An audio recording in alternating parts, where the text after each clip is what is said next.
Good evening. Today is Monday, February 4th, 2019. This is a special meeting and workshop of the Board of Education. If we could start, please, with the Pledge of Allegiance. I pledge allegiance to the flag of the United States of America and to the republic for which it stands, one nation, under God, indivisible, with liberty and justice for all.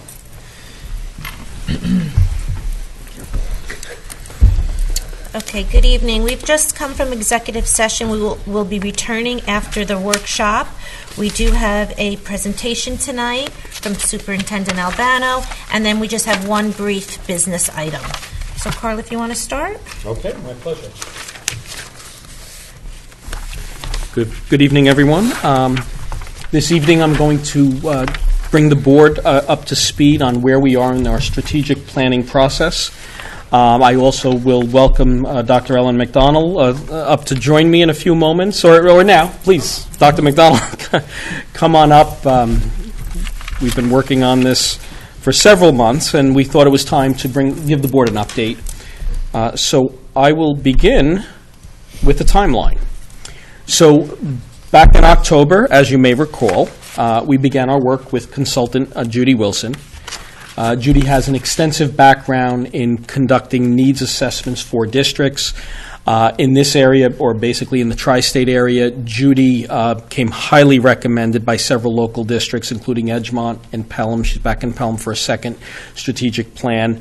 But Judy, the bulk of her career was spent as a public school administrator. She was retired as superintendent of the Princeton Public Schools.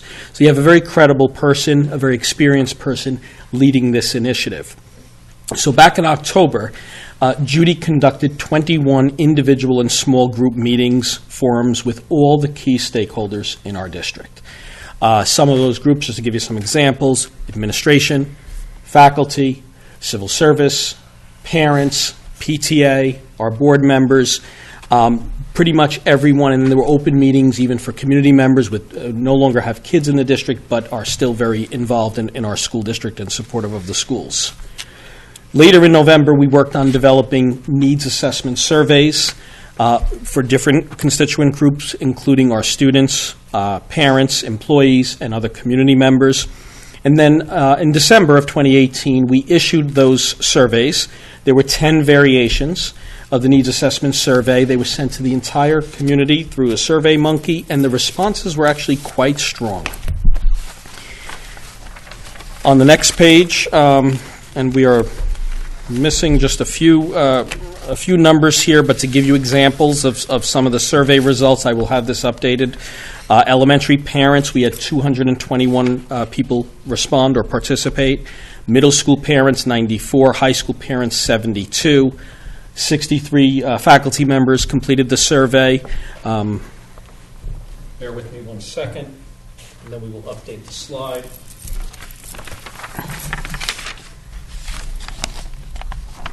With our instructional support staff, this would be aides, teaching assistants, people who work directly with children. We had 5.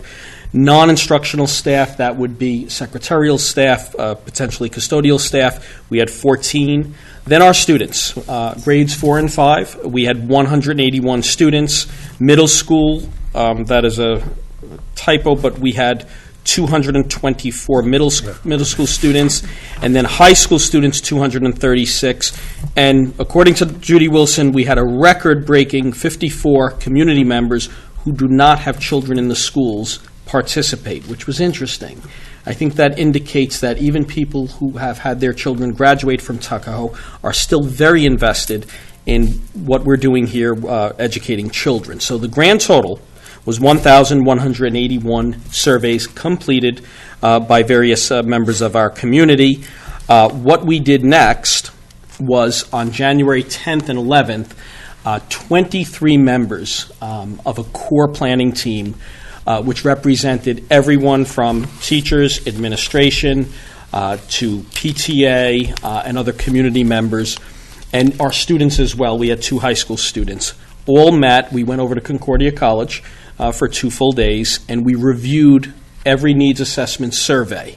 Now, not every member of the committee looked at every survey. We needed to break up into groups, but we each took one of the different survey categories, and we spent a lot of time looking through those surveys and trying to glean from that information what we believed was most important to people in our community.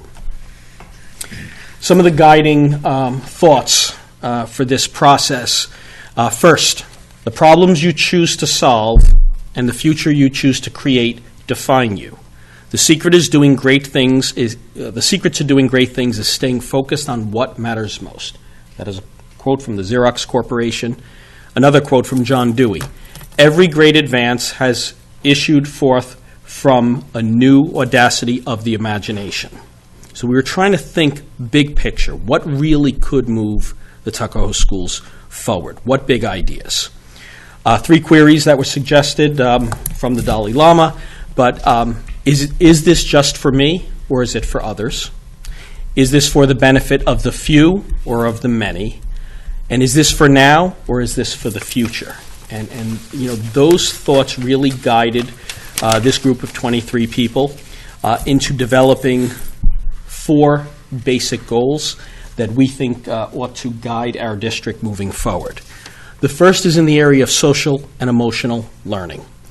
To read this, I think it's important to read it out loud to the board. To access learning and understanding, all members of our school community will learn and demonstrate self-awareness, social awareness, responsible decision-making, self-management, and positive relationship skills for optimal mental, social, and emotional well-being. So I'm going to pause on each one and just give you a little background and invite Dr. McDonald. SEL, as many people know, is an initiative statewide, if not nationwide at this point in time. There's more research that indicates students who develop their social emotional skills are more successful in life, lead healthier lives, more productive lives. And this is an initiative that is not unique to Tuckahoe, but we believe it was important enough to set goals around it, and from these goals we will start to develop plans. But Dr. McDonald is leading the group in this area, so I'm going to invite her up to elaborate a bit more.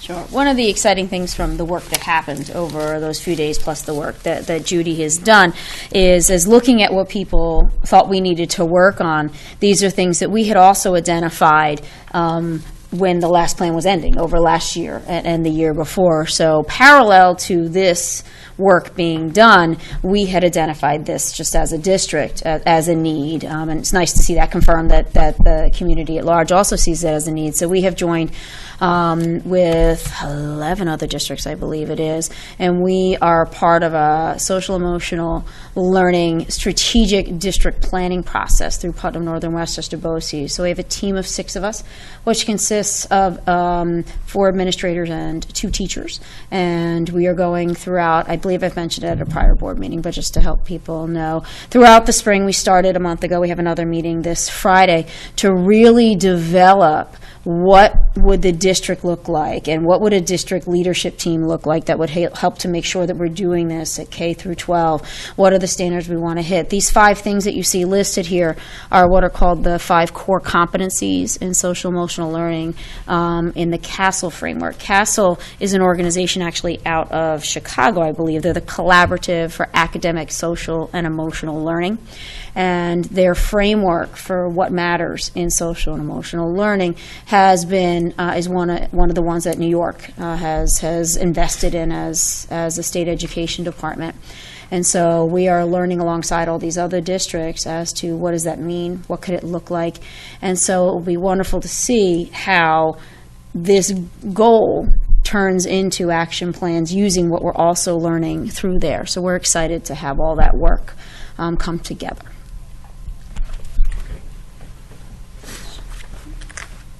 Goal number 2, diverse learners.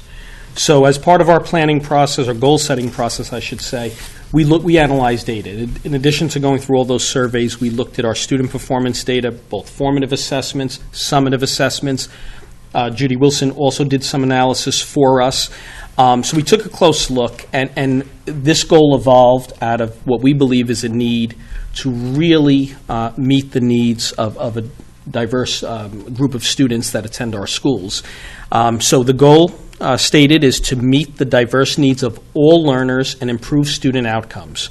We will design equitable instruction and learning opportunities based on achievement data and students' strengths, interests, and abilities. So this encompasses everyone. Some of the survey results talked about, my son or my daughter is a high achiever, and we want him or her challenged. But also children who may have special learning needs or English language learners. We're a diverse district, and that's a wonderful thing. We embrace our diversity. But there was this repeated theme throughout the surveys and from our community that this is something that we should be working in this area. So I'm going to invite Dr. McDonald back to elaborate a bit more. This is a goal that the group, I think, really spent some quality time on the choice of words as well, I would say, as we went back together as a whole group to look at this. There's some really key things there. That concept of all learners means we're not off the hook for anybody, and I love that because it makes us accountable for everything. Right? And it doesn't say just some. It really says all. And so that will push us as a district to really do that critical work of disaggregating everything and looking at it and who are we missing? Where's the growth mindset that we believe everyone can grow from where they are, whether they're achieving at higher, low, or middle levels right now, not leaving anybody behind. Really working on those last three words, strengths, interests, and abilities. There's more to a child than their test score. So what else is out there? Interest should be a part of what we're looking at. Achievement data absolutely should be a part of what we're looking at. And really trying to figure out not what equal instruction is, but equitable instruction, which means that children are getting what they need, not that they're all getting the same thing. So there's a lot of key pieces to that as we move forward, as Carl will explain later, into actual action steps, that this will hold us accountable for, and I'm really excited about that. Moving on to goal number 3, contemporary teaching and learning. This goal is to prepare students for future success. We will embed contemporary teaching and learning across disciplines for all faculty and students. We spent a lot of time thinking about the future. We talked about future professions, future work opportunities. And the idea that kept surfacing is that, the jobs that our students today may be employed in the future, they may not have been invented. When we were going to school, no one ever dreamed of a Google, the largest communication corporation in the world today, but a huge employer. And the skill set that we provide our students really has to support them as they move into college, but then also career. So Ellen, this is really Ellen's area of expertise. I'm going to ask her to elaborate. Yeah, this is the one that makes me smile. They all actually make me smile because I love that we are working always on holding ourselves accountable for what we're doing. And that's what strategic plans are so fabulous at doing, saying, no, we said this is important, let's keep working on it. So contemporary teaching and learning is a large bucket. And what I'm excited to be working on is then figuring out, what is the data showing us that people need for the future, right? So there's tons of lists of this is the skills that were needed 10 years ago. These are the skills that current employers are predicting will be needed 10 years from now. And there's a lot in there about problem solving, collaborating, working together. And so what does that mean then about what we're actually doing in class, right? So this is going to link very tightly to Goal 4 that you'll hear about in a minute so that our teachers can learn what is project-based learning, what is making future-ready schools, what does it mean to change your questioning technique. There's going to be all sorts of work we get to wrap our minds around. What does an active learning classroom look like? Which of these really do we think will feed our students? So to know that, we have to learn about all those different ways, personalized learning. I mean, I could go on with all the different, sort of buzz terms in education today. What we get to do is to do the work of figuring out, which of those are going to have those high leverage, high impact, meet all the learners?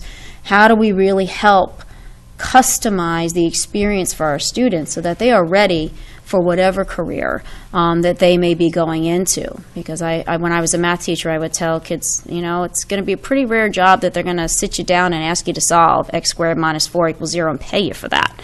But they're going to ask you to look at the manufacturing process where you will determine that is the right model to then answer this question. I have to help you figure out, what work is even needing to be done, not just the skills of doing this simple calculation. And that's just one example of how we have to think about what we're learning, how we use our content to teach transferable skills and things that students will be able to use beyond the content that we're teaching. So that's exciting work. Last but not least, our fourth goal is in the area of professional learning. We debated this one back and forth. It's a given that you need to continue to provide professional development to all of your staff members if you're going to continue to grow. But we didn't know if it required its own goal. But the committee deliberated back and forth for many hours on all of these goals, and where we landed was that this was important enough to establish one goal dedicated to professional learning in our district. So the goal reads, in support of the district's strategic goals, we will create a systemic approach to continuous professional learning that values instructional collaboration, creativity, data analysis, and K-12 curriculum consistency and alignment. Now that covers a lot. All of this falls under Dr. McDonald's umbrella. But I will remind everyone that we had teachers at the table with us. And they really had a strong voice in this one in particular. We need to invest in our professional staff if we want to get better. And the teachers had a strong voice, and we really listened when they spoke, and I think that's what tipped this one over to making it a specific goal. And I'd like Ellen to come back and elaborate a bit more on the topic. Thank you, Carl. What I see happening with this goal is that everything that will be written as action steps under this goal will be linked to the other three. So those are the three priorities we made for instruction and curriculum. So then how are we going to make that happen? It really forces us to be explicit about what are we going to do, what structures are we going to learn about and put in place so that we don't lose anything from those first three. So that's very exciting to have us be constantly saying, well, you know what, but how are we teaching people about what personalized learning means? How are we making that systemic so that people understand? How are we dealing with differentiating for our diverse learners? What is the systemic professional development that's going to support that? It just really highlights it. So I would say, as the opening is in support of the district strategic goals, those other three. It's not isolated. It's maybe like an umbrella. Maybe we'll get some visuals going as the planning teams pull together more of the action steps. Because you can't do those other three without that. And the group, as Carl said, really felt it needed to be highlighted that we can't lose this piece.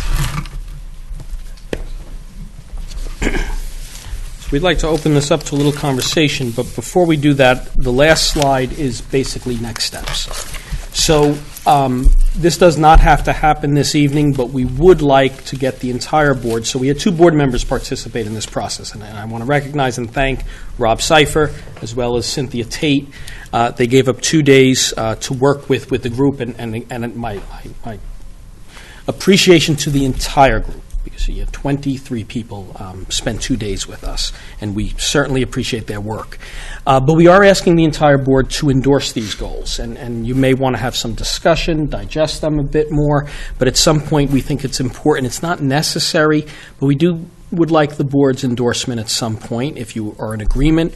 The next step after that is to establish co-chairs and action plan teams. So we are currently in the process of setting up leaders for each category. It will be at least 1 administrator and 1 teacher assigned to each one of those 4 goals. And then we are going to invite back committee members, if they're willing and able to give us some more time. It doesn't necessarily have to be a core team member, but we are going to invite everyone back to work on setting up specific action plans. We're first looking 18 months out, and then eventually we will look at a full 3 years. But we would like to give detail about what steps this district needs to take to achieve these goals. That is point number 3, action plan, team development training and launch. Judy Wilson will lead those trainings and help us with the launch of the action plan development. And then finally, we will present a completed strategic plan to the Board of Education. That should occur, in my judgment, somewhere around April or May to begin implementing immediately. So that is our goal. That is our plan. This is slightly behind schedule. I mentioned this to the board last week, but I think it's more important that we do this properly than try to rush through it. And I am, for one, am very satisfied with this goal-setting process. It was a thoughtful process. It was, I think, we arrived at the right goals. Everyone had a voice at the table, and people took it very seriously. And I would welcome Rob sharing his opinions, because he was with us for 2 full days, and Ellen as well. But at this point, I'm going to sit down and open it up for some discussion. Yeah, Carl, Dr. McDonald, thank you for reviewing the goals. I would definitely like to speak on behalf of the board, with Cynthia not here tonight. The sessions there was a lot of energy. Just to kind of give people a sense of the setting, it was an open conference room, well lit, good sunlight, and there were sticky note pads all over the rooms. It was a collaborative setting. We had a very good representation of different constituents throughout the district, as Carl mentioned. And Judy did a nice job of moderating, I felt, but not pushing us or influencing us with what she believed we needed to do. Mm-hmm. She really left it to us. I thought the way that she approached it, she started the session by just saying, let's start by everybody coming up with 3 things that they think are great about the district and what really you like about it. So everybody in the room went up on a sticky pad and they wrote 3 things that they liked about the district, or they felt strongly about. And I think that was just a nice way to get like the frame of mind of what people thought about where we were, just to kind of start the thinking. So I think she did a phenomenal job. What stuck out to me, and I thought this was important, because you might look at the goals and think, well, wow, those are kind of pretty broad, not really that laser focused, but that was what she wanted. She said, one of the words she used was, we want to focus and we want high-yielding goals, so things that are going to have high-end results. We want things that are going to move the needle. It's got to be K through 12 for all of our students, and it needs to be student-centered.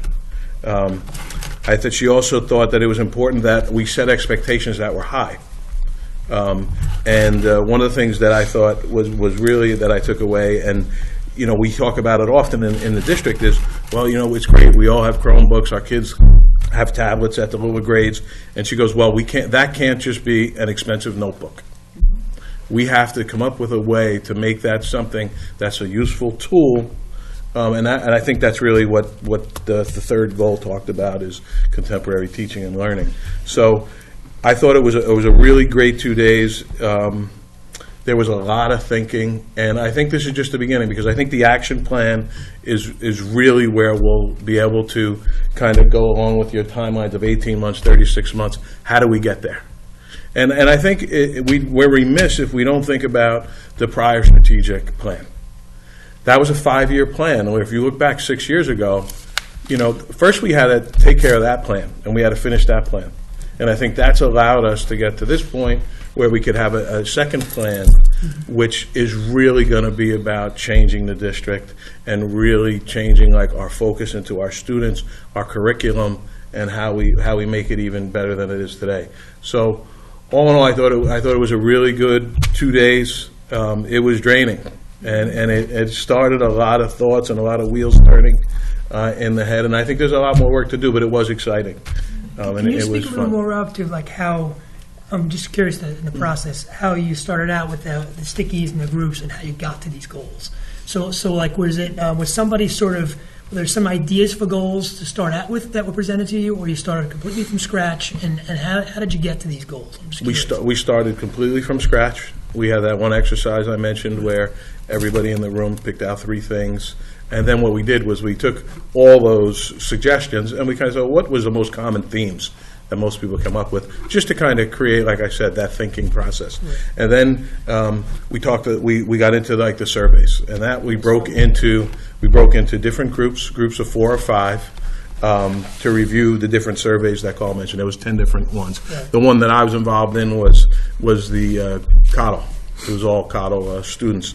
And there was 50 questions, and then where you reviewed and answers of all the multiple choice answers that the children answered, and then there was probably 4 pages of personalized comments. So the goal of that exercise, that was an hour and a half, was to come away with the trends from the questions, and then what were the most common themes, again, that the feedback you were receiving. And each group had like whatever survey they were looking at. So we did that, and we put those up on the board. And then we looked at, okay, from all the surveys, how did they all look? Like now, if we bring it all together, was there anything common amongst all the surveys? And that At was... this point, you look for common themes of where we're deficient. Deficient or positive, both. Okay. Both ways. And that, I think it's pretty much how we ended the first day on, okay, now we have all this information. Tomorrow we're going to come back and talk about, well, let's work on setting up our goals. And we'll go from there. So that's how we broke the first day. Second day we came back, kind of refresher on what happened the day before. And then, if I recall correct, then we broke into smaller groups. Well, we reviewed everything in the morning. We talked about certain things. Maybe we even had an exercise where each one of our goal, we had homework. That's what happened. We had homework. We had to take an index card and write 3 goals that we think, based on what we heard today, that individually we think would make sense. Okay. So the next day, then we had the sticky pads on the wall again, and each one of us had to write the 3 goals on our index card of what we came up with, anywhere in the room. And once again, everybody read their goals, what they selected, and what was the common theme. We did little stickers. They put We each got to posted sticker on on the ones that we all believed. Yeah. And I don't mean to interrupt, Rob. It was I think it's important for our 3 board members who were not there to understand it was a pure collaborative effort. And Judy said to me twice prior to the meeting, she said, "You're the superintendent. This is going to be hard for you. You are one voice in the room." Same holds true for Dr. McDonald. Right. She wanted it to be a true collaborative effort, and for it to happen organically, not top down. So these goals, I had an idea that, for example, we may end up with an SEL goal, social emotional learning, but nothing was predetermined. It truly came from the data, the information, the feedback from this community, as well as the 23 people in the room. How did Judith report on her information and her feedback from the focus groups or the one-on-one interviews? Like, how did that get worked into your decision making? Like, I understand the surveys that's the data. I mean, you have the answers, but what about more of her feedback on those conversations or those interviews? Correct me if I'm wrong. She didn't try to interpret it. It was more her presenting it and allowing. So she presented it just sort of factually, like this is what was. Yeah, this is the feedback. Yes. Before we did the big survey analysis, so that it would inform us prior to. Yeah, she didn't try to sway us or steer us towards any particular. I think she even said that it's important that know who you are, know who your district is, and don't be something you're not. Like, one of the things, and you mentioned it, is we have a very diverse community and school district. And the people like that. I mean, it was clear that people like that fact. So that was positive, and I think that, again, I mean, Ellen, you mentioned it, we have to make sure that these strategic goals are for everyone.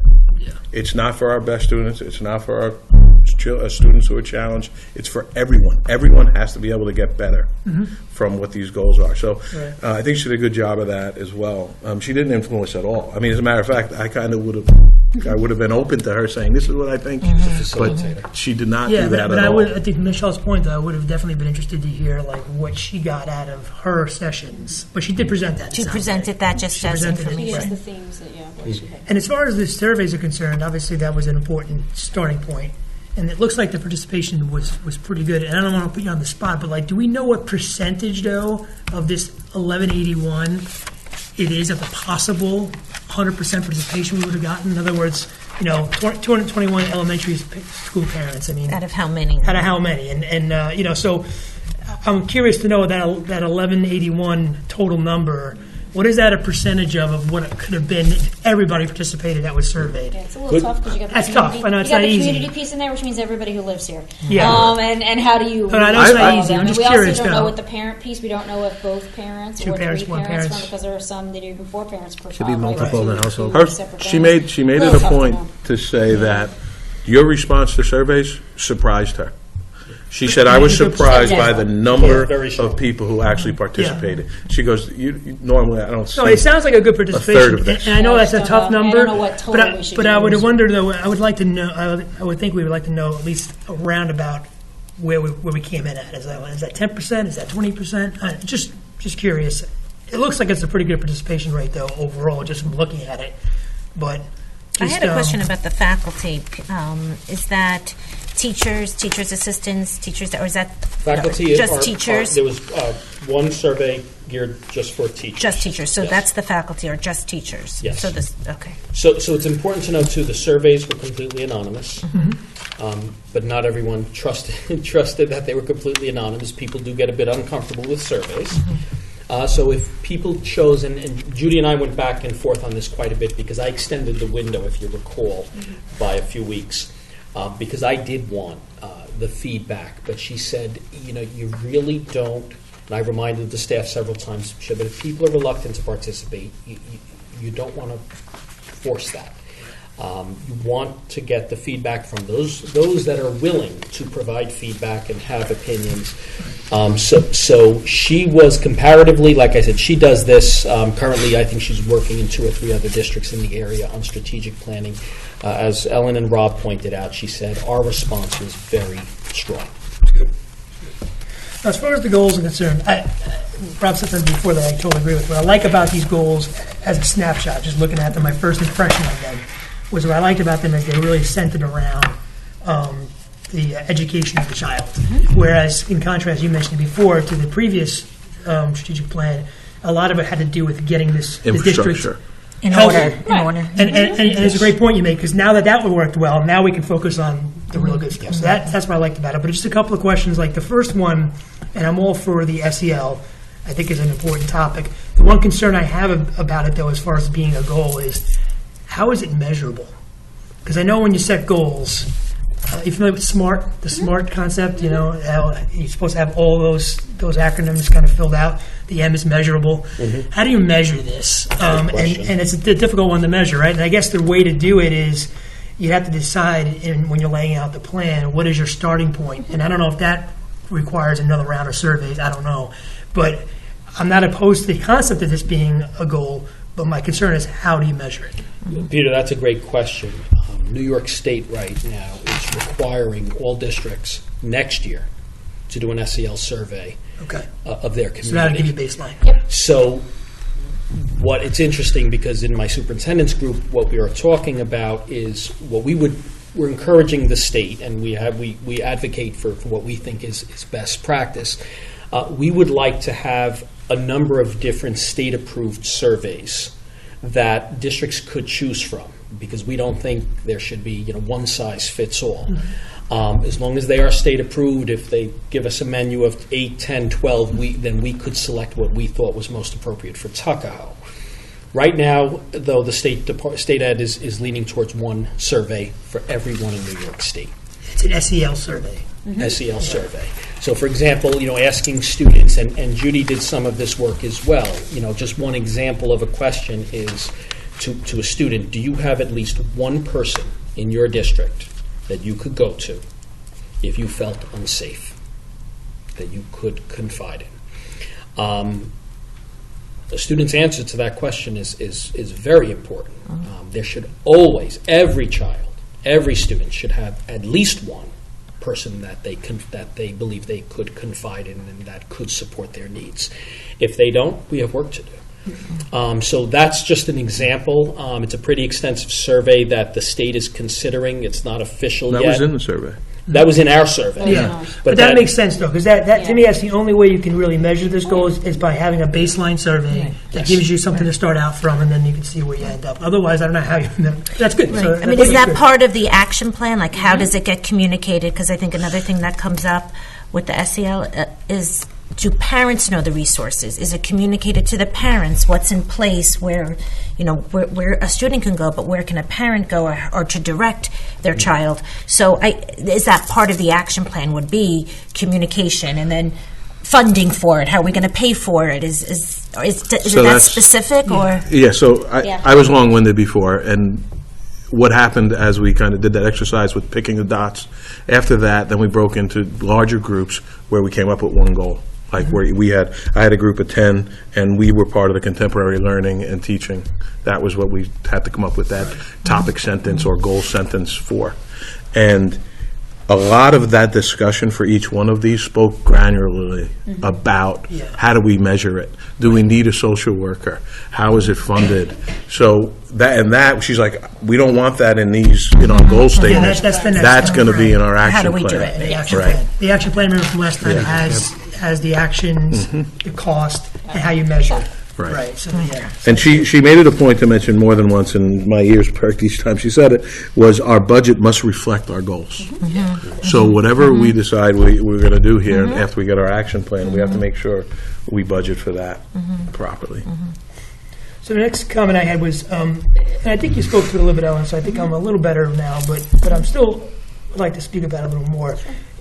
Goal 2 and 3, which I think is the meat and potatoes, I like that a lot, almost seem like, at least initially when I first read them, that they're almost the same goal. And you explained it a little bit, so I think I'm a little bit more closer to you now. But like to me, contemporary teaching and learning is about sort of two things. It's about, as you mentioned before, getting our kids ready for the 21st century and the workforce that they're going to be encountering and this tech world they're going to be living in. But it's also about, at least I thought anyway, contemporary teaching and learning is about the idea of teaching to everybody. That is sort of the newer way of thinking, right? Where different types of ways that the material is presented, the group learning that you mentioned and the cross-curriculum, to make sure that everybody's learning. So when I see contemporary learning and teaching, I kind of think that is sort of what diverse learning is. Does that make sense? Yeah, you're going to see overlap on all of these goals, and I think that's good work, because we're not going to isolate and say, okay, here's our curriculum, here's our contemporary moment, and now we're going to have our diverse moment, and then we're going to have our SEL moment. It's one child, right? And so what you're absolutely right. There is overlap on all four, because you don't have the PD without connecting to these others. And so that's an exciting part of the work as we look to develop these action plans and see, okay, well, which parts of it are we going to put where? Because there'll be different people responsible for it, because then you have more than one person thinking about it, right? Or more than one group saying, hey, here's what's, you're not wrong at all. We debated it, Pete. That was actually, we debated that. Should it be one goal or separate? I guess I should have taken a little better. It seems to me that the contemporary teaching and learning strategies are how you do diverse learning. Yeah, and so that's kind of how I would look at it. And my memory of why they came out separate, then please add in, is that it highlights a specific need, right? That we can do contemporary teaching and not bother to look at and how is it met the fact that we're not all the same kids, right? That by having a separate diverse learner goal, it makes us, that's why I say I love about strategic plans, they force us to say, you know what, it's all great that you did all that great personalized learning, but have you looked at how it's impacted each part of our demographic? Have you looked at it from all these different lenses? It sort of forces those lenses on the work, recognizing that all that work absolutely is. And just to make sure we're on the same page, you said diverse learners, I'm thinking of more so, not so much culturally, but although that could be part of it, but more so about how kids learn. Right, because what we've learned. That's more three. That's more number 3. Okay. Because that was like all the furniture design, layout of classrooms, using technology. So that's why one of the reasons why I got separated was because that came out often in the earlier parts. Day one, new furniture, how we're using technology, the whole new building up on the second floor, how those classrooms are all being laid out. So it all works together, but that's why I think we felt our current facility, the way it is, it needs to be upgraded to help the diverse learners Right. kind of move forward as well. So it's purposeful that these three goals, particularly 2, 3, and 4, all sort of play into each other. Oh, yeah. But is 4 more, and you did say this, is it repetitious? I mean, because isn't that the We had action that of? discussion. Yeah. Right. Isn't that in gonna be in each the one of action those plan you may that see, yeah. And so you will you'll need see, the professional we have development? to see, right? Because it's the next step. It hasn't been done yet, and so we may find Could that modify it as we later. develop that, we go, you know what? We just wrote professional development goals and all the other 3. So what is then the professional Right. learning piece Right. as an isolated unit? And that may be more of a structural oversight then piece. Right. You know, how are we? What's the systems we're going to put in place? What are we going to create? Are we going to develop new groups of people to work together? Are we going to increase teacher leadership? You know, in professional. I think as we do this Right. work, it demands that we continue to get back together and see. Right. This No, was our you- idea that day, and we may No, find but out, exactly what right? you're saying right Yeah. now. How are we going to do Right. how are we going to implement Right. How are we going to get this the done? professional development? So what will that require, separate from the specific Of what the actual professional development activities for specific things, right? Yeah. Yeah, No, more I of a think it makes systemic sense. kind of Okay. Thought process. Okay, so to bring it full circle, the board certainly can process this if you'd like, take I'd some like to time think with about it a it. little Yeah. more and We talk about it a little more. could consider adopting either February or the March meeting. Yeah. There is no rush. Right. We will be moving ahead, though, with Judy Wilson. We have some tentative dates at the end of February to assemble the action teams with the leadership model training and getting into the specific action plans. I would recommend that we do it in March, only because the February meeting is next week, and I don't think that'll be enough time for us to digest it if we have questions. Also, if we could put this out, will this be on our website up to where we are now? This is Yes. on. And then if we have some input from the community or some, everyone kind of has a little time to look at it and to give some more feedback, I think would be a good idea. Okay. All right. So for the next, thank you again, and then thank you to our Thank you, strategic Dr. planning Yeah, team. thanks, a lot of work there. Yes, for everyone.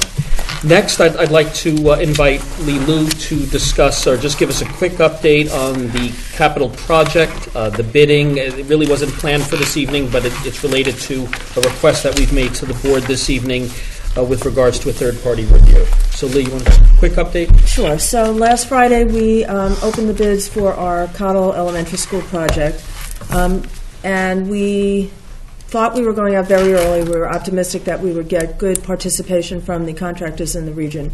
And KG&D and CalG are still going over the bids right now. But we were a little surprised to find out that the bids came in a little high, and they're looking at them to evaluate whether they were in fact bidding on what we asked them to bid on. So there's still some analysis going on. They were not outrageously high. They're within our contingency, but they would have liked to have had more contingency. So they're reviewing those right now, and the next piece that's up for getting ready to bid is our high school project, which is a much smaller project. But we're also optimistic that when we bid the high school project, if those bids come out more in line, that will give us a little more play for the Cottle project. So KG&D recommended, the plans are up in Albany, and they're ready for third-party review if the board so chooses, which is a fee that we pay to have an outside BOCES organization contract to do a much quicker review than state ed can do. And Russ Davidson and KG&D recommended that we, sooner rather than later, if the board wants to, approve that so that they can go and start the process with SCD for the second project, so that we can coordinate both pieces of the project, and hopefully that will look good together. And Lee, could you just give a brief overview of what is in? So this is $1,100,000. Right. This is the final piece of the entire capital project. And Right. what does that $1,100,000 include? That is, most of that piece is the vestibule, the security vestibule for the middle high school. And then in addition, that's the turf field at the high school, and then some small infrastructure work in the high school. So it's all in this building in the middle high school, the turf, the vestibule, and some gym doors, some door hardware, some infrastructure that we want to tackle in conjunction with those two things. Okay. Okay, is there anyone have any questions with that? Anyone have, okay, to fair. go forward with that? Okay, so we can do that now. Approve a third-party review. Whereas Tuckahoe Union Free School District has been informed that it may expedite the approval of the New York State Education Department of its plans and specifications for the infrastructure and field capital projects at the middle school, high school by utilization of a third-party reviewer program at a cost of $7,700, which program is being administered through the Center for Instruction, Technology, and Innovation of the Oswego County Board of Cooperative Educational Services.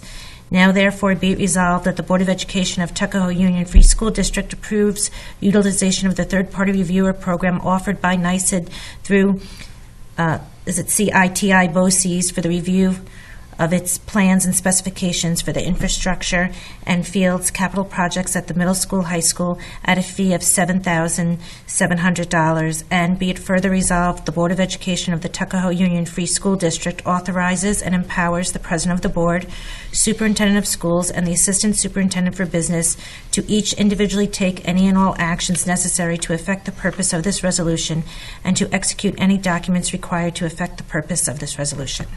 Is there a motion? Pete, second. Daj, discussion. One more thing I would like to add is that this fee is paid for by through the capital It's with project. it's the money is and in we there. would get state aid on it as well. Wonderful. Okay. All in favor? Okay, great. All right, thank you for that, Lee, for bringing that to us tonight and getting a jump on that. Okay, anything else, Carl? No. Okay, so we're going to go back to executive session, so we're not going to adjourn our meeting, and that's it. And we will be back next Monday. Again, a reminder about board office hours. If anyone is interested in meeting with the board prior to Monday night's regular board meeting, we will meet in office hours between 6 and 7 o'clock, but you will have to have an appointment with our district clerk, Lauren, and you can give her a call, and she'd be happy to make that appointment with you. Thank you. Thank you.